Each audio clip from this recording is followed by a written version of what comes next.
The Minotaur's Labyrinth may be the first dungeon with a capital D in myth, legend, or history.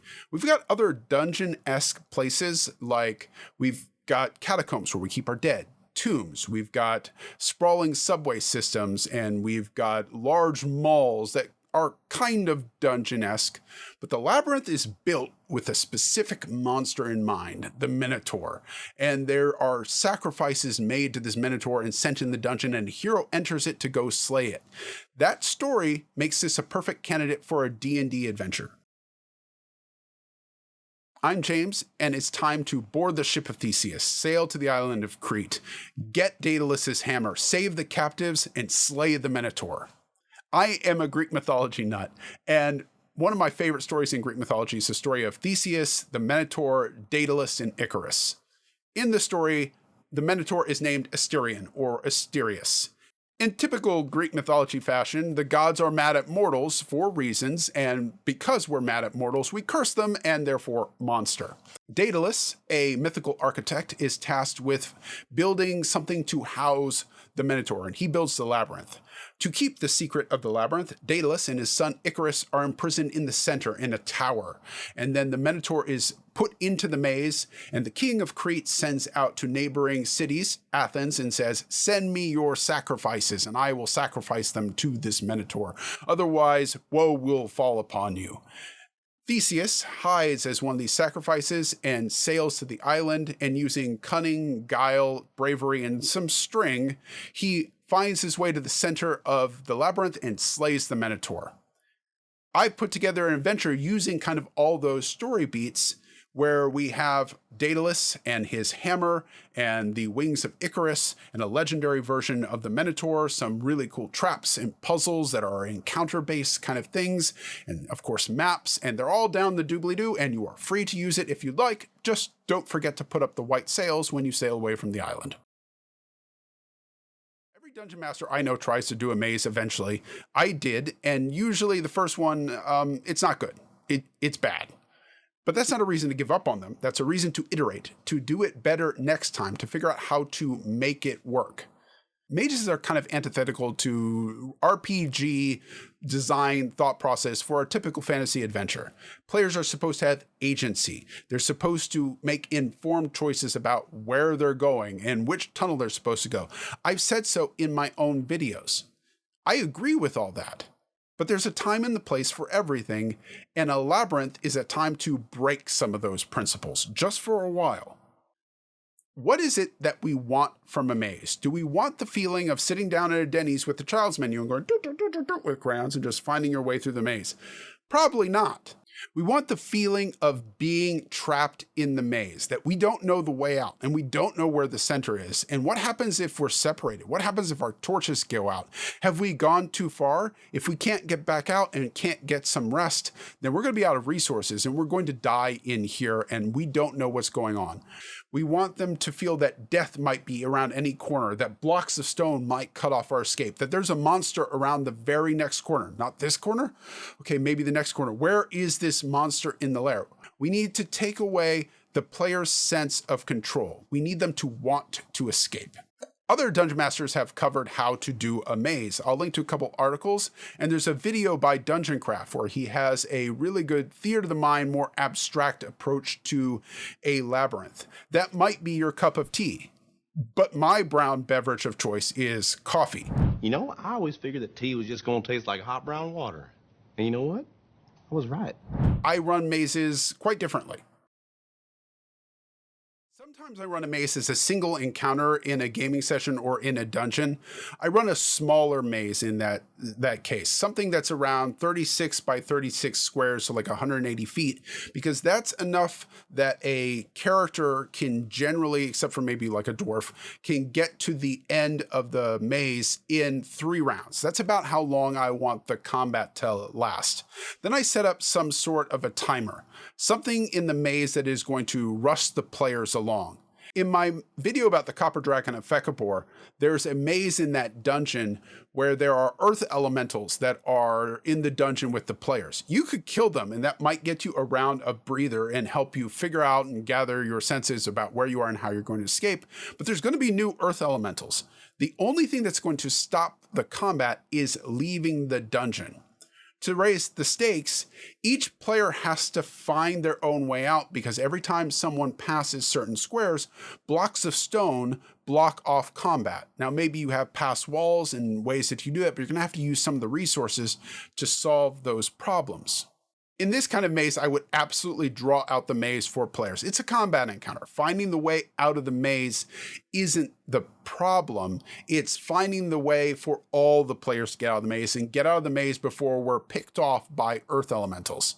That could work really well, like I said, is a single encounter, maybe something, a break in a primarily social session where there's a noble that is trying to make a deal with someone, a friendly baron, and the players watch them go into the maze, and then they see assassins sneak in after the baron. But which way did the assassins go? Now we've got to get to the center of the maze and rescue the baron before the assassins get to them. When I run a labyrinth as a whole dungeon, I don't draw it out for them. Now it is partially about finding your way to all the objectives in this labyrinth and getting out before you're out of resources, before you die. I tell the players how many feet it is until an intersection or to a bend, when they can see the next choice that they're going to have to make, and then they choose a path. And then I start counting each square, each 5-foot section of the dungeon that they're going through on my map behind my screen until they hit an intersection. If they hit a bend and they go, okay, well, we go down the bend, we see this way and we want to go back, I count those too. So 20 feet to bend, 20 feet back, I'm counting there and back again. It's 40 feet, it's 8 squares. And then each square they moved becomes a 1% cumulative chance of a random encounter.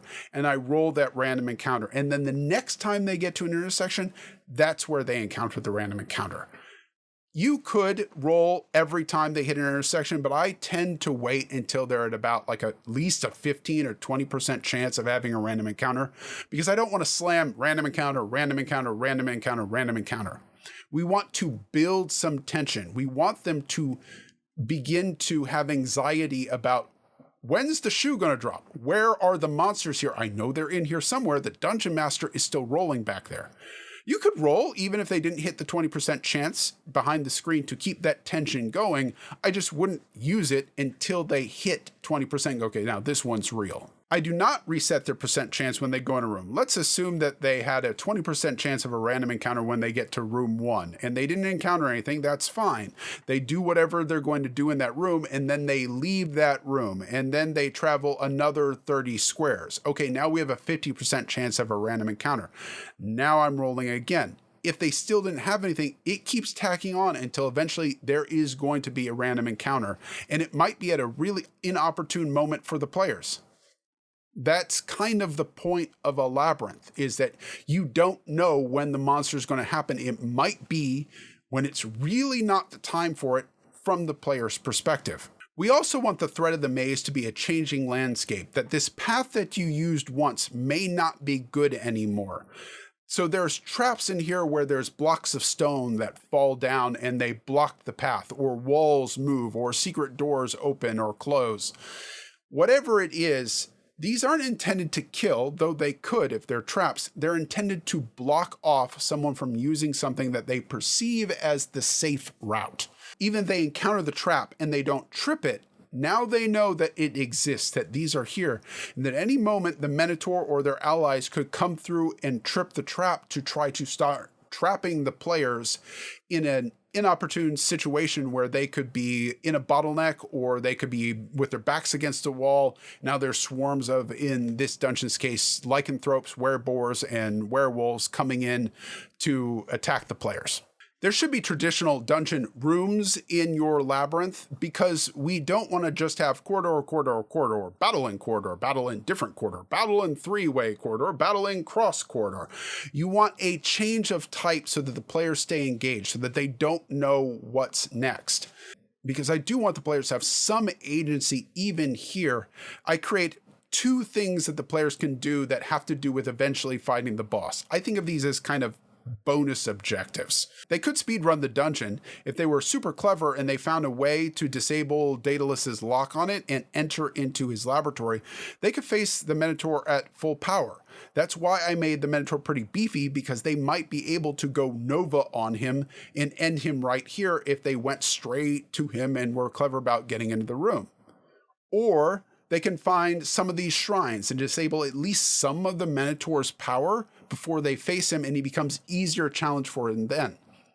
If they want 100% completion, they can go around and find the mechanisms, and then they get free lightning damage on the Minotaur. They don't have to do this. They can evaluate for themselves, well, do we want to keep going in this labyrinth and get lost and lose resources? But it sure would be nice if we've got whatever these things do eventually at the end of the dungeon to make it easier on us to fight the Minotaur. They still get that choice, even though they don't know what it does, they don't know where it is, and they don't know if they've got enough resources to do it. They have no idea how long that's going to take. Maybe it is better if we just go straight into the Minotaur's lair and fight him there. This kind of dungeon isn't something I do all the time. I do it very sparingly.